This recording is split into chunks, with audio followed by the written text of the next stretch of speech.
Joining us on the guest line, our own U.S. Senator Mike Crapo is with us. Senator Crapo, good morning and welcome back to the show. Good to hear you, sir. How are you? Good morning. Good to be with you. It's good to be with you. And what's it like being out of town so much and then you come back to Idaho and reacquaint yourself with your homeland? I'm sure that's a comforting thing to be back home. Oh, it was great. Spent the entire week last week going all across Idaho, north and south, east and west.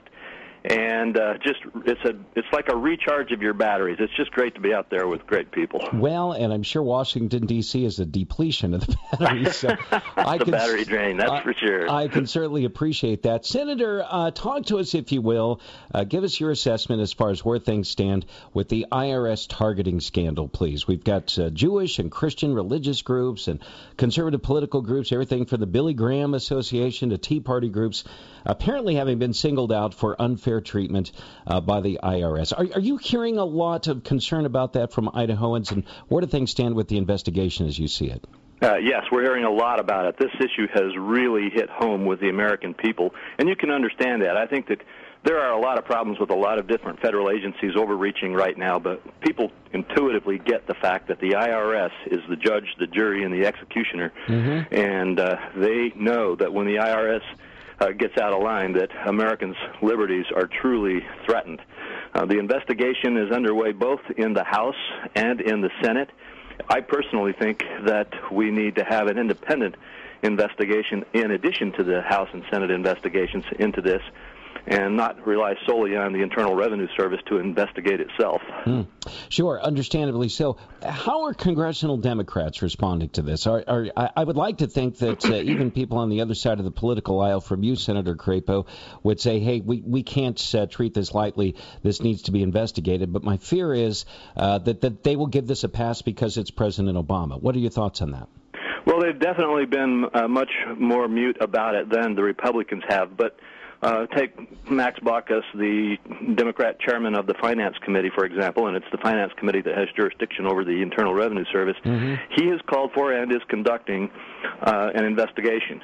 And so there are some of them who are willing to do so, and I think it remains to be seen just how aggressive they will be. The bottom line here is that from the White House on down at this point, there's just basically I don't know what happened mode. They started out saying there's no evidence of political motivation. Now that evidence is starting to percolate up, and they're sort of shifting their talking points a little bit to say, I don't know what happened. And nobody seems to know where this came from, at least nobody's admitting it. Senator Crapo, what would you say to Idahoans who, and I think this is probably justifiable on some level, or at least understandable, but what would you say to Idahoans who say, I'm afraid right now to start a nonprofit group or make a donation to a political campaign or a church ministry or a charity. I'm afraid to transact in the nonprofit sector for fear of being targeted by a very costly IRS audit or something of that sort. What would you say to that person? Well, unfortunately, I would have to say to them that I feel their fear is justified. I would also say to them that I know many of us here in Washington, are going to push very hard to get not only to the bottom of this, but to find those who were responsible and hold them responsible and change the structure so that the Internal Revenue Service does not have that phenomenal power over the lives of individuals. But if you just look at this, if a person gets involved, it started out with the words Tea Party and Patriots. Yep. By the time it was done, it had gone on to things like government spending, government debt, taxes, people who criticized how the country was being run, and people who said they wanted to help make America a better place to live. And if you get involved in those kinds of issues and can be targeted by one of the most powerful agencies of the federal government, you have justification for being concerned. Well, and let's add to that list, as far as the search words that you're listing there, Senator Crapo, people who want to teach folks about the U.S. Constitution. That was deemed to be a red flag and controversial. Yes, it was, and also the Bill of Rights. I mean, it was incredible. U.S. Senator Mike Crapo back home, I should say, in Idaho from Washington, D.C. He's on the guest line here on the Austin Hill Show. It's News Radio KINF 99.1 FM.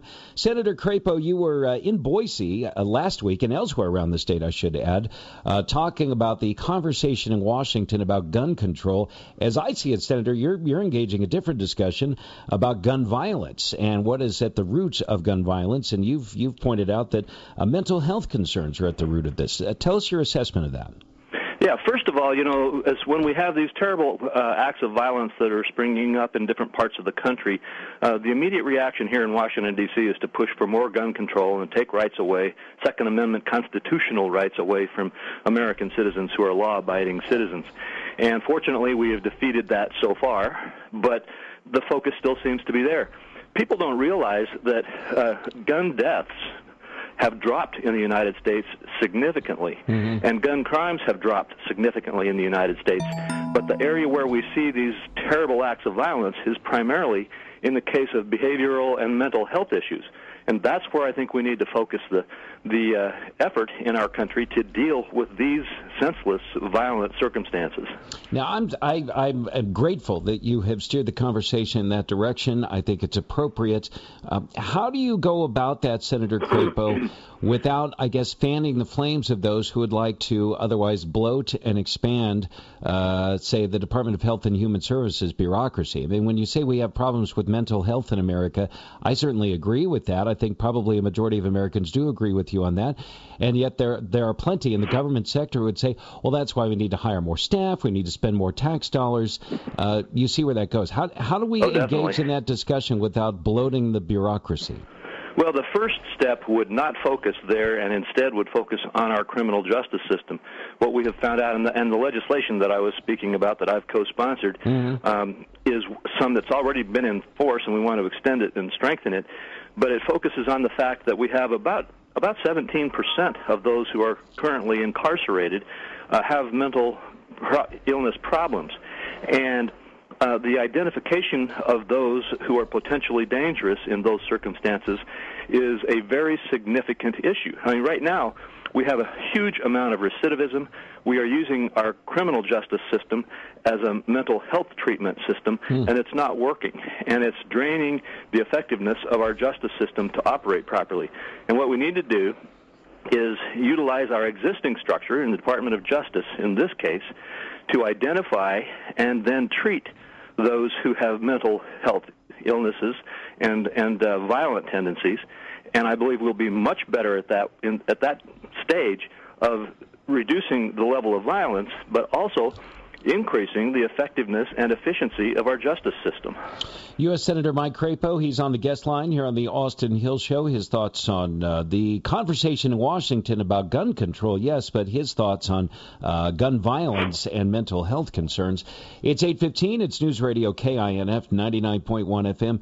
Senator, let me ask you about another issue that you weighed in on, I think it was just a couple of weeks ago, and that is Obamacare, the federal health care law, which you voted against, and the U.S. Department of Health and Human Services. Now, we were to learn, I guess HHS made this clear, or at least, and maybe it was the Congress itself that made it clear, that there is no more funding, in essence, at the federal level to implement the Obamacare law. And it became apparent that the Department of Health and Human Services was soliciting, quote-unquote, donations from private charities and maybe even private for-profit companies to fund this thing.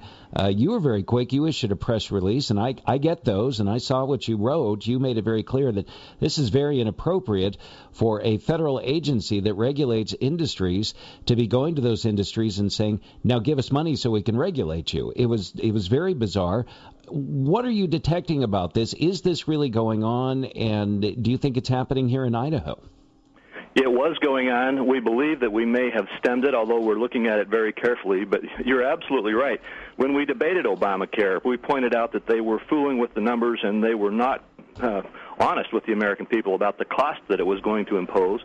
Now they've totally run out of money, and the costs are far in excess of what they claimed they were. And so what are they doing? They're going to the very people they regulate and hitting them up to pay for it out of the private sector. And it was an outrage. I think that this is one where we have backed them off, but we're paying very, very close attention to it. Do you have any reason to believe that solicitations for that kind of money from private health insurers was going on here in Idaho? I am not aware of any specific circumstances in which it was. Fair enough. What would you say to the Idahoan who is concerned about the implementation of Obamacare? We've got the insurance exchange here in our state. The legislature and our governor made that decision. That was not in your purview, but the decisions have been made, and it's going to be phased in, and we're really going to be hit with this in January of 2014. What would you tell Idahoans as far as navigating this terrain? Well, first and foremost, I would tell them that the effort is not over to correct the terrible excesses and problems in this law. And I would encourage Idahoans to stay focused on supporting the effort to either repeal Obamacare or dramatically change it. I mean, we learned that Lois Lerner, the IRS agent who was in charge of the BOLO list, targeting conservative organizations, has now been moved over to be in charge of the part of Obamacare that puts the IRS in charge of health care. And I just think Americans, Idahoans and Americans, need to pay very close attention to what's happening under this law, because increasingly the concerns that we raised when we debated it about the increasing cost of health care, the increased government intrusion into privacy and into our lives, and the reduction in the quality and access for health care is going to start to happen. And as that happens, I think we may get a stronger political will in this country to make needed changes. It's very well stated. I don't know if this is breaking news over the last few hours, but we have a case involving a 10-year-old girl, dying little girl in the state of Pennsylvania. One of the U.S. senators there, who's a Republican, the other is a Democrat, they have begged, so the news reports indicate, begged the Department of Health and Human Services to provide a way for this little girl to get a lung transplant. The Obamacare law apparently puts children at the bottom of the list, so to speak, when it comes to transplants, and HHS is saying we don't make the laws, we just enforce them. There's nothing we can do. I presume that kind of fits into the paradigm that you're describing, Senator Crapo, where this is going to be a part of our future, less access to health care. Am I right about that? That's correct. We're going to see significantly less access to health care, and we're going to see increased cost of health care, increased cost of insurance, and as I said, we're going to have an incredibly expanded IRS activity, not into just looking at people's income tax liability, but checking on them to make sure that they've got the right government control on their health care. U.S. Senator Mike Crapo speaking with great clarity. He's back home in our state. He serves us in Idaho. Senator, so good to have you home. Thanks very much for joining us. I look forward to hopefully having you on the show again very soon. You bet. It's good to be with you. Just real quick, what's one thing that you miss the most when you're out there in the belly's beast, as I call it, of Washington? One or two things you miss the most about Idaho? Oh, I can tell you, first of all, you always think of the clean air and the clean water and the quality of life of just living in Idaho. But I'll tell you, it's easy for me to answer that, and that is rubbing shoulders with the incredibly wonderful people of Idaho, because they have good ideas, they have common sense, and they understand how we ought to govern. I like it. Can we have a round of applause, please, for the Senator? Thank you, Senator. Good to talk to you. Enjoy your time here at home. We'll talk again soon. Good to talk to you. All right.